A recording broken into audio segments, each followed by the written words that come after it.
Hey guys, Darren here with a box review of 1996 Pinnacle and Jumbo, and you can't really see the box too well because it's one of these dumb boxes without the lid. But that's what I was able to get, and so here's an example of it. And I love that they use the term Jumbo. I think that is a wonderful joke. There are only 7 cards in the pack, and it's amazing to me they would use the term. But these are the foil cards. That's the release. There are 3 different releases of 96 Pinnacle. There's just the regular cards, there's the one with all the foil, and then there is the I think it's called private stock, where the bottom is silver. They're really thick cards, but this is the solid foil version of the cards. So that's how they came in the packs. And the box, it's a normal box of, I believe, 36 packs, 7 cards per pack. And because it's only 7, it goes pretty quickly. I mean, it's kind of like an almost mini version of a regular box. Not that there's necessarily any less cards, as much as when you open a pack and there's 7 cards in it at this time, to me that was still kind of thin. So it always kind of felt that way for me. Now, to start off, the set, I got within 9 cards of the set. But interestingly, in the first 100 cards, I got all of them. And then it was only in the second half where I found the 9 cards that I was missing. I got basically everybody that I cared about. And there were not very many doubles. So it was a pretty clean run. That was good. And I got an extra Marino. And so here's what his card looks like. Curtis Martin. This is actually a card I've always really liked. Steve Young, a very distinctive card, and then Stephen Davis rookie card, and Steve Young bid for 6, and then the checklist with all 4 of the players on it. So those were the doubles that I got.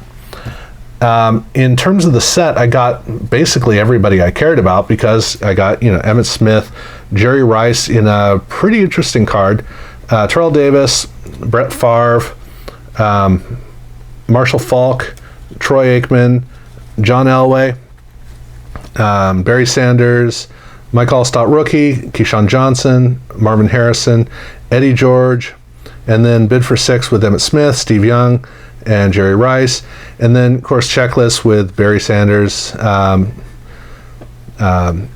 Emmitt Smith, etc., and then the Brett Favre card at the end.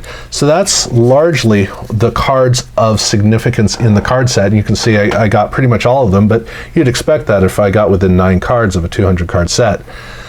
So the big chase in this card set, or in this release, or all the releases, is their Dufex cards, which is their trophy cards, and it says trophy collection down here at the bottom.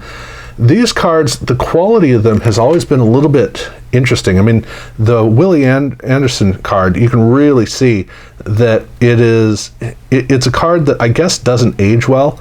I don't remember if we had a lot of damage back at the time, but these cards do often come out in pretty bad shape. So that's kind of par for the course, as it were. And it's a shame because the cards really are cool. But those were the ones that I got, and I didn't get an artist proof. I only got the trophy collection in this release, and this is the same version that came in all 3 releases. So every single Pinnacle pack, it didn't matter if it was the regular, if it was the foil, or if it was the private stock. They all came with this design. So it was shared amongst all 3 of the releases. They also had one black and blue, which is a card I already have, so I don't need this particular card. Let's see what the odds are for that. So artist proof is 1 in every 2 boxes, basically. Trophy collection 1 in 7, so that's about right. And then black and blue, basically 1 per box, that's about right. And then double disguise 1 in 25, so I have 1.5, and I did get both of them. Now, I have not taken the protective coating off for one simple reason. I actually have the set, and I like the idea that I have a couple of them that are still in their original version. Unlike the Topps times when they did it, there's no relief underneath, so you can't tell, you have no idea who's underneath. But they're not really valuable, so it really doesn't matter. And as I'm looking at it, I never really thought about it, but they have the barcode. It looks like they have the barcode, so I'm going to have to check that out and see if that works in the same way that I don't see them on these cards. Yeah, so they have the barcode at the bottom of, in the cards that are in good shape, bottom of the card that actually says, I believe it still said score. I wonder if that works here. I'll have to try that out. That'd be really interesting if they did it on the actual coating. Yeah, that's interesting. But at any rate, so I got 2 of those. So I basically hit for the average. And I always do love getting these out of packs, regardless of the quality that they're in.